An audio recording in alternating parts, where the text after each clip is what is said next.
Friends, let us start. આજથી આપણે જૈવિક અણુનું 14મું ચેપ્ટર ભણવા જઈ રહ્યા છીએ. આ 14મા ચેપ્ટરની અંદર મોટાભાગે લેક્ટોઝ, ગ્લુકોઝ, ફ્રુક્ટોઝ જેવા કાર્બોહાઈડ્રેટ, એવી રીતે સ્ટાર્ચ, સેલ્યુલોઝ, એમાઇલોપેક્ટિન, બરાબર, પ્રોટીન, એમિનો એસિડ, વિટામિન્સ તેમજ ન્યુક્લિક એસિડ, ડીએનએ આવા જૈવિક અણુઓ ઉપર ચર્ચા માટેના જે મુદ્દાઓ છે, બરાબર, એને આવરી લેવાના છે. એમાં આજે લઈએ આપણે કાર્બોહાઈડ્રેટ સંયોજનોની સામાન્ય માહિતી. મિત્રો, કાર્બોહાઈડ્રેટ સંયોજનો એ સામાન્ય રીતે વનસ્પતિમાંથી આપણને મળે છે. સામાન્ય રીતે એટલે પહેલો મુદ્દો આવશે જનરલી કે વનસ્પતિમાંથી આપણને પ્રાપ્ત થાય છે. દાખલા તરીકે શેરડીમાંથી મળતી શર્કરા, ગ્લુકોઝ શર્કરા, ફ્રુક્ટોઝ, સ્ટાર્ચ, સેલ્યુલોઝ, આ બધું આપણે મોટાભાગે વનસ્પતિમાંથી પ્રોડ્યુસ કરી શકીએ છીએ. એટલે પહેલો મુદ્દો આવ્યો, પ્રાથમિક રીતે તે વનસ્પતિમાંથી ઉત્પન્ન થાય છે. દાખલા તરીકે શેરડી શર્કરા, ગ્લુકોઝ, ફ્રુક્ટોઝ, સ્ટાર્ચ અને સેલ્યુલોઝ. હવે તેનું સૂત્ર, કાર્બોહાઈડ્રેટનું સામાન્ય સૂત્ર CxH2O છે, બરાબર. એમાં ગ્લુકોઝની ચર્ચા કરીએ તો ગ્લુકોઝને આપણે C6H12O6 કહીએ છીએ. એમાંથી H2O ને 6 વખત એટલે કે 6 કોમન કાઢીએ તો આપણે આને C6H2O6 વડે પણ દર્શાવી શકીએ છીએ. તો ગ્લુકોઝનું સામાન્ય સૂત્ર થયું C6H2O6 અને એને જો કોમન તરીકે બતાવવું હોય તો C6H2O6 તરીકે દર્શાવાય. તો આના ઉપરથી સાબિત થયું કે કાર્બોહાઈડ્રેટને આપણે CxH2O તરીકે દર્શાવાય. હવે એસિડિક એસિડની એક ખાસિયત છે, જેને CH3COOH તરીકે આપણે દર્શાવીએ છીએ. હવે આમાં C2H4 અને O2 બનશે.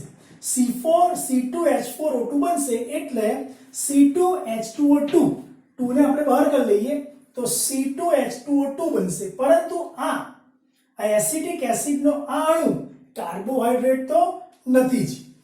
CH3COOH ભલે તે CxH2O સૂત્રને મળતું આવે, CxH2O ને મળતું આવે છે, એટલે કે C2H2O2 એ CxH2O ને મળે છે, પરંતુ તે છતાં તે કાર્બોહાઈડ્રેટના ગુણધર્મ ધરાવતું નથી.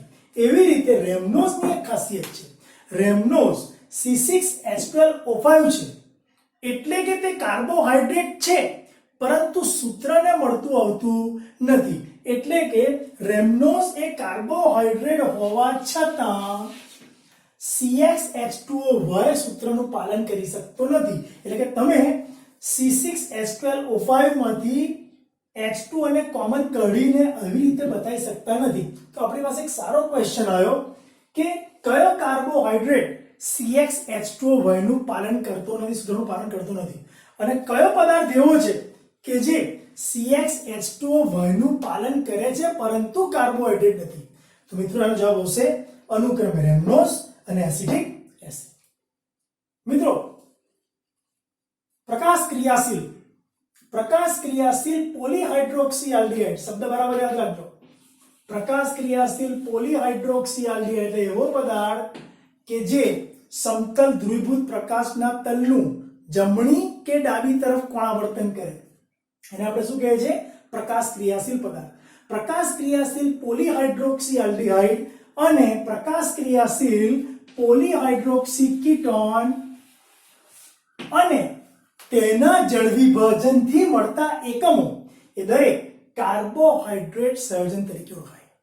પ્રકાશ ક્રિયાશીલ પોલીહાઇડ્રોક્સીઆલ્ડિહાઇડ અને પ્રકાશ ક્રિયાશીલ પોલીહાઇડ્રોક્સી કીટોન અને તેના જળ વિભાજનથી મળતા સંયોજનો કાર્બોહાઈડ્રેટ તરીકે ઓળખાય છે. કાર્બોહાઈડ્રેટ સંયોજનો સામાન્ય રીતે સ્વાદે ગળ્યા છે. સામાન્ય રીતે સ્વાદે ગળ્યા છે, જેમ કે ખાંડ, જેને આપણે સુક્રોઝ કહીએ છીએ, તેમજ દૂધમાં રહેલ શર્કરા લેક્ટોઝ એ કેવી છે મિત્રો? ગળી શર્કરા છે. કેવી છે? ગળી શર્કરા. કાર્બોહાઈડ્રેટ સંયોજનોને શર્કરા અથવા સેકેરાઇડ તરીકે પણ આપણે ઓળખી શકીએ છીએ. કાર્બોહાઈડ્રેટ સંયોજનને આપણે શર્કરા તેમજ સેકેરાઇડ બે નામથી પણ જાણી શકીએ છીએ. કાર્બોહાઈડ્રેટનું વર્ગીકરણ જો કરવામાં આવે તો ત્રણ નામ એમાં સામે આવે એક મોનોસેકેરાઇડ, એક ઓલિગોસેકેરાઇડ અને એક પોલિસેકેરાઇડ. મોનોસેકેરાઇડ કોને કહેવાય? તો કે કાર્બોહાઈડ્રેટનું જળ વિભાજન કરવાથી જો આપણને એકમ જે મળે એનું આગળ જળ વિભાજન ના થાય એને કહેવાય મોનોસેકેરાઇડ. દાખલા તરીકે મોનોસેકેરાઇડ એ એક જ શર્કરા ધરાવે, મોનો મતલબ એક, ઓલિગોસેકેરાઇડ મતલબ 2 થી 10 શર્કરા ધરાવે અને પોલિસેકેરાઇડ મતલબ 10 કરતા પણ વધુ શર્કરા એકમ ધરાવે. તો મોનોસેકેરાઇડ એક સેકેરાઇડ એકમ ધરાવે, ઓલિગોસેકેરાઇડ 2 થી 10 શર્કરા એકમ ધરાવે અને પોલિસેકેરાઇડ એ 10 થી પણ વધુ સંખ્યામાં શર્કરા એકમો ધરાવે છે. મોનોસેકેરાઇડમાં કોનો સમાવેશ થાય છે? ગ્લુકોઝ અને ફ્રુક્ટોઝ એ મોનોસેકેરાઇડમાં સ્થાન પામે છે. એવી રીતે સુક્રોઝ, માલ્ટોઝ અને લેક્ટોઝ એ ઓલિગોસેકેરાઇડમાં સ્થાન પામે છે અને સ્ટાર્ચ તેમજ સેલ્યુલોઝ એ પોલિસેકેરાઇડમાં સ્થાન પામે છે. ઓકે,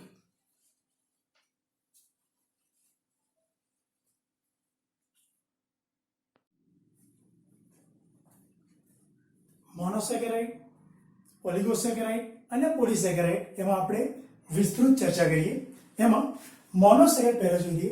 જે કાર્બોહાઈડ્રેટનું વધુ સરળ એકમમાં જળ વિભાજન કરી શકાતું ન હોય તેને મોનોસેકેરાઇડ કહેવાય. જે કાર્બોહાઈડ્રેટનું વધુ સરળ એકમમાં જળ વિભાજન ન કરી શકાય તેને મોનોસેકેરાઇડ કહેવાય. દાખલા તરીકે આપણે જોઈ શકીએ કે મોનોસેકેરાઇડનું એસિડિક જળ વિભાજન કરવામાં આવે તો થતું નથી. અહીં મારી છે ચોકડી. એટલે એવા મોનોસેકેરાઇડને આપણે ગ્લુકોઝ ફ્રુક્ટોઝ તરીકે ઓળખી શકીએ છીએ. બરાબર? તો અહીં લખ્યું છે જે કાર્બોહાઈડ્રેટનું વધુ સરળ એકમમાં જળ વિભાજન ન થાય તે મોનોસેકેરાઇડ તરીકે ઓળખાય. કુદરતમાં લગભગ 20 જેટલા મોનોસેકેરાઇડ છે, જેમાં ગ્લુકોઝ, ફ્રુક્ટોઝ, રિબોઝ, ગેલેક્ટોઝ અને મેનોઝ નો સમાવેશ થાય. મિત્રો, મોનોસેકેરાઇડ તરીકે ગ્લુકોઝ, ફ્રુક્ટોઝ, ગેલેક્ટોઝ, મેનોઝ અને રિબોઝ નો સમાવેશ થાય. સ્વાદે ગળ્યા છે, મોનોસેકેરાઇડ સ્વાદે ગળ્યા છે, પાણીમાં દ્રાવ્ય છે અને રિડક્શન કરતા છે. રિડક્શન કરતાનો મતલબ શું? ટોલેન્સ પ્રક્રિયક અને ફેલિંગના દ્રાવણનું જે રિડક્શન કરી શકે એને રિડક્શન કરતા તરીકે આપણે બોલીએ છીએ. તો અહીંયા સ્વાદે ગળ્યા છે, પાણીમાં દ્રાવ્ય છે અને તેઓ રિડક્શન કરતા છે. મિત્રો, એના પછી ઓલિગોસેકેરાઇડની ચર્ચા કરીએ. જે કાર્બોહાઈડ્રેટ સંયોજનના જળ વિભાજનથી 2 થી 10 મોનોસેકેરાઇડ એકમ મળતા હોય તો તેને આપણે ઓલિગોસેકેરાઇડ કહીએ છીએ. જે કાર્બોહાઈડ્રેટ સંયોજનોના જળ વિભાજનથી 2 થી 10 મોનોસેકેરાઇડ, 2 થી 10 શર્કરા એકમ મળતા હોય તેને ઓલિગોસેકેરાઇડ કહેવાય. જેમાં 2 મોનોસેકેરાઇડ હોય તો એને ડાયસેકેરાઇડ કહેવાય, 3 ભેગી થઈ હોય તો ટ્રાયસેકેરાઇડ કહેવાય, 4 સેકેરાઇડ ભેગી થઈ હોય તો ટેટ્રાસેકેરાઇડ કહેવાય. તો ડાયસેકેરાઇડ, ટ્રાયસેકેરાઇડ, ટેટ્રાસેકેરાઇડ એ ત્રણેય ઓલિગોસેકેરાઇડમાં સ્થાન પામે છે. તેઓ સ્વાદે ગળ્યા છે, પાણીમાં દ્રાવ્ય છે અને રિડક્શન કરતાનો ગુણધર્મ ધરાવે છે. મતલબ કે લગભગ મોનોસેકેરાઇડ જેવા જ તે ગુણધર્મો ધરાવી શકે છે. ચલો, સુક્રોઝનું જળ વિભાજન કરવામાં આવે તો ગ્લુકોઝ અને ફ્રુક્ટોઝ મળે છે. એવી રીતે લેક્ટોઝનું જળ વિભાજન કરવામાં આવે તો ગ્લુકોઝ અને ગેલેક્ટોઝ મળે છે અને માલ્ટોઝનું જળ વિભાજન કરવામાં આવે તો ગ્લુકોઝ અને ગ્લુકોઝ એટલે કે 2 ગ્લુકોઝ એકમ મળે છે. ફરી સુક્રોઝનું જળ વિભાજન કરવામાં આવે તો ગ્લુકોઝ અને ફ્રુક્ટોઝ મળે છે. લેક્ટોઝ જળ વિભાજન કરવામાં આવે તો ગ્લુકોઝ અને ગેલેક્ટોઝ મળે છે અને માલ્ટોઝ જળ વિભાજન કરવામાં આવે તો ગ્લુકોઝ અને ગ્લુકોઝ 2 એકમ ગ્લુકોઝ મળે. આનો મતલબ એવો થયો કે ઓલિગોસેકેરાઇડ જળ વિભાજન કરવામાં આવે તો સરખા પણ અથવા જુદા જુદા પણ કોઈ પણ મોનોસેકેરાઇડ મળી શકે. ચલો, પોલિસેકેરાઇડ. જે કાર્બોહાઈડ્રેટના જળ વિભાજનથી વધુ સંખ્યામાં મોનોસેકેરાઇડ્સ મળતા હોય, મતલબ કે મારી પાસે અત્યારે સમજી લો કે આ એક કાર્બોહાઈડ્રેટ છે. આ કાર્બોહાઈડ્રેટ મેં જળ વિભાજન કર્યું, 1 મળી, 2 મળી, 3 મળી, 4 મળી, 5 મળી, એમ અસંખ્ય, બરાબર, વધુ સંખ્યામાં તમને મોનોસેકેરાઇડ એકમ મળતા હોય તો તે પોલીસેકેરાઇડ તરીકે ઓળખાય છે. અને મિત્રો એમાં સ્ટાર્ચ, સુક્રોઝ, સેલ્યુલોઝ વગેરેનો સમાવેશ થાય છે. ચલો, જે કાર્બોહાઈડ્રેટના જળ વિભાજનથી વધુ સંખ્યામાં મોનોસેકેરાઇડ મળે તેને પોલીસેકેરાઇડ કહીએ છીએ. સ્ટાર્ચ, સેલ્યુલોઝ, ગ્લાયકોજન અને ગુંદર એ ચારેય પોલીસેકેરાઇડમાં સ્થાન પામે. હવે અહીંયા સ્વાદે તુરા છે એટલે સ્વાદ વિહીન પણ લખી શકો. પાણીમાં અદ્રાવ્ય છે અને પેલા કરતા વિપરીત. પેલા કેવા હતા? રિડક્શન કરતા હતા. આ નોન રિડક્શન કરતા મતલબ બિન રિડક્શન કરતા. તે ગ્લુકોઝ, તે ફેલિનના દ્રાવણનું અને ટોલેન્સ પ્રક્રિયકનું રિડક્શન કરી શકતા નથી, મતલબ કે તેઓ બિન રિડક્શન કરતા છે, નોન રિડ્યુસિંગ છે. ચલો, રિડ્યુસિંગ શબ્દનો મતલબ શું? જે કાર્બોહાઈડ્રેટ સંયોજનો ફેલિનના દ્રાવણનું અને ટોલેન્સ પ્રક્રિયકના દ્રાવણનું રિડક્શન કરી શકે તે રિડ્યુસિંગ શર્કરા કહેવાય, અને જે ના કરી શકે એ નોન રિડ્યુસિંગ શર્કરા કહેવાય. બીજું, એમાં આલ્ડીહાઇડ અને કીટોન મુક્ત હોય, એટલે જે કાર્બોહાઈડ્રેટમાં આલ્ડીહાઇડ કીટોન મુક્ત હોય તે રિડ્યુસિંગ શર્કરા છે, અને જે કાર્બોહાઈડ્રેટમાં આલ્ડીહાઇડ કીટોન જેવા સમૂહ મુક્ત નથી, જોડાયેલા છે, એ નોન રિડ્યુસિંગ શર્કરા છે. બરાબર? તો રિડ્યુસિંગ શર્કરામાં કોણ કોણ આવશે? ગ્લુકોઝ અને ફ્રુક્ટોઝ. અને નોન રિડ્યુસિંગ શર્કરામાં કોણ કોણ આવશે? સુક્રોઝ, સ્ટાર્ચ અને સેલ્યુલોઝ. મિત્રો, આ ચર્ચા આપણે પોલીસેકેરાઇડની કરી. ઓકે,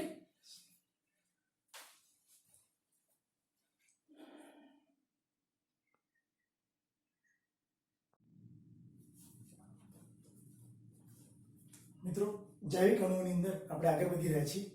મોનોસેકેરાઇડના વિવિધ પ્રકારો.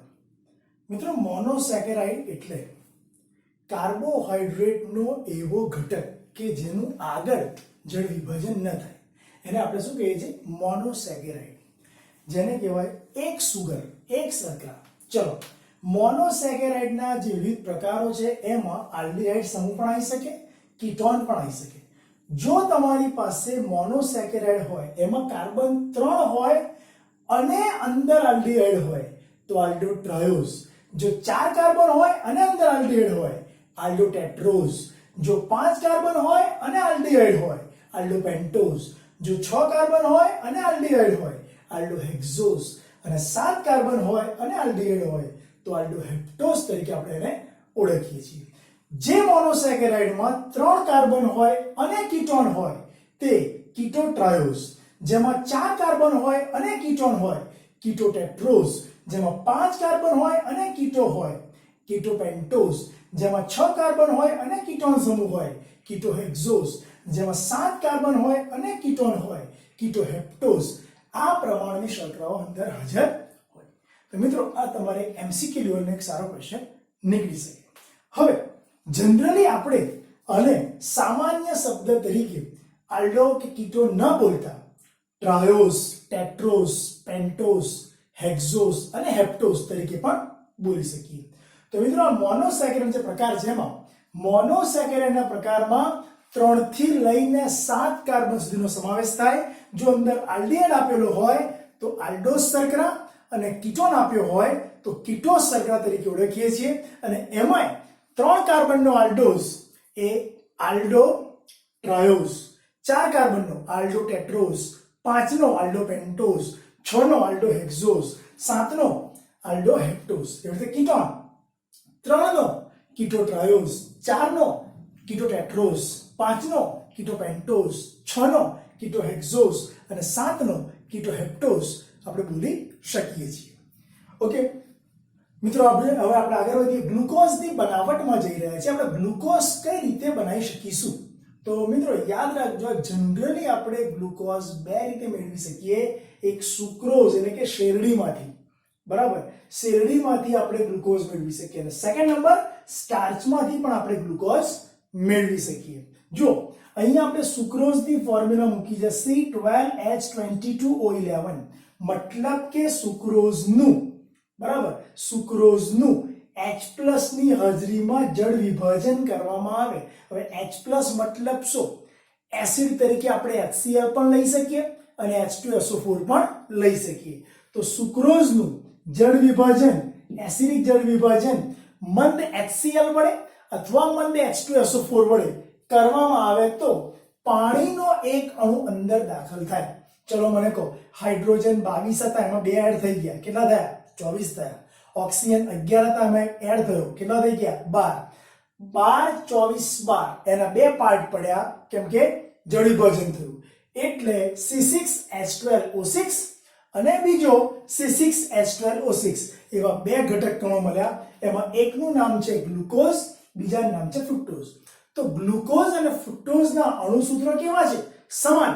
પણ મિત્રો આમાં આલ્ડીહાઇડ છે અને પેલામાં કીટોન સમૂહ છે. બરાબર? ફરી એકવાર, સુક્રોઝનું મંદ HCl અથવા મંદ H2SO4 ની હાજરીમાં જળ વિભાજન કરવામાં આવે તો આલ્ડીહાઇડ સમૂહ ધરાવતો C6H12O6 મળે, જે ગ્લુકોઝ તરીકે ઓળખાય, અને કીટોન સમૂહ ધરાવતો એક C6H12O6 નો અણુ મળે, જે ફ્રુક્ટોઝ તરીકે આપણે એને ઓળખીએ છીએ. ઓકે મિત્રો, ગ્લુકોઝ હંમેશા યાદ રાખજો, ગ્લુકોઝ મીઠા ફળોમાં અને મધમાં રહેલું છે, તેમજ પાકી દ્રાક્ષમાં તેનું પ્રમાણ વધારે હોય છે. મીઠા ફળોમાં તેમજ મધમાં અને પાકી દ્રાક્ષમાં તેનું પ્રમાણ વધારે જોવા મળે છે. ચલો, સ્ટાર્ચમાંથી પણ આપણે ગ્લુકોઝ મેળવી શકીશું. સ્ટાર્ચની ફોર્મ્યુલા C6H12O5N છે. બરાબર? C6H12O5N. સ્ટાર્ચ અથવા સેલ્યુલોઝ ના અણુઓ કે જેનું એસિડિક જળ વિભાજન કરવામાં આવે, એટલે કે મંદ H2SO4 ઉમેરીને જળ વિભાજન કરવામાં આવે અને તાપમાન જો 393 અને દબાણ 2 થી 3 વાતાવરણ રાખવામાં આવે તો સ્ટાર્ચ અથવા સેલ્યુલોઝમાંથી પણ N મોલ આગળ આવી જશે અને વોટર અંદર એડ થશે, એટલે C6H12O6 બનશે. બરાબર? C6H12O6. તો સ્ટાર્ચ અથવા સેલ્યુલોઝની મંદ H2SO4 સાથેની જળ વિભાજન પ્રક્રિયા 393 કેલ્વિન તાપમાને અને 2 થી 3 વાતાવરણ દબાણે થાય તો પણ ગ્લુકોઝ આપણે મેળવી શકીએ છીએ. ગ્લુકોઝની એક બેઝિક વાત, ગ્લુકોઝ એ 6 કાર્બન ધરાવતો આલ્ડીહાઇડ યુક્ત પદાર્થ, જેને આપણે આલ્ડોહેક્ઝોઝ શર્કરા તરીકે ઓળખીએ છીએ. ગ્લુકોઝ આલ્ડોહેક્ઝોઝ છે અને તે ડેક્સ્ટ્રોઝ તરીકે પણ ઓળખાય છે. મિત્રો, આ બેઝિક ચર્ચા કરી આપણે ગ્લુકોઝના બનાવટની. ઓકે.